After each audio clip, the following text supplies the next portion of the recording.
మీకు తెలుసా రాధ ఎందుకు శ్రీకృష్ణుని వివాహం చేసుకోలేదు? ఒకసారి ఒక భక్తుడు సంవత్సరాల పాటు ప్రార్థన చేస్తూ ధ్యానం చేశాడు. దాంతో సంతోషించిన విష్ణువు అతను కోరుకున్న వరాన్ని అడగమని అన్నాడు. ఆ భక్తుడు లక్ష్మీదేవిని తన భార్యగా కోరుకున్నాడు. విష్ణువు అతనికి తన తదుపరి జన్మలో లక్ష్మీదేవిని భార్యగా పొందుతావని భరోసా ఇచ్చాడు.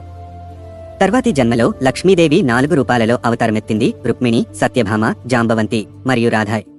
రాధ మరియు కృష్ణులు చిన్నతనం నుండి ప్రేమికులు. రాధ కృష్ణుడిపై ఎంతో ప్రేమ ఉన్నప్పటికీ విష్ణువు అవయ్యకు ఇచ్చిన వరం కారణంగా లక్ష్మీదేవి అవతారమైన రాధ అవయ్యను వివాహం చేసుకోవాల్సిందే అని అర్థం చేసుకున్నది. రాధ అవయ్య వివాహం ఉన్నప్పటికీ రాధ హృదయం కృష్ణుడికే సంబంధించినది.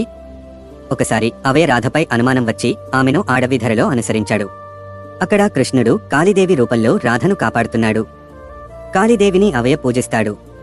రాధ కృష్ణుడి దివ్య సంబంధం స్పష్టమైంది. కృష్ణుడు లక్ష్మీదేవి అవతారాల్లో మిగిలిన 3 వివాహం చేసుకున్నాడు.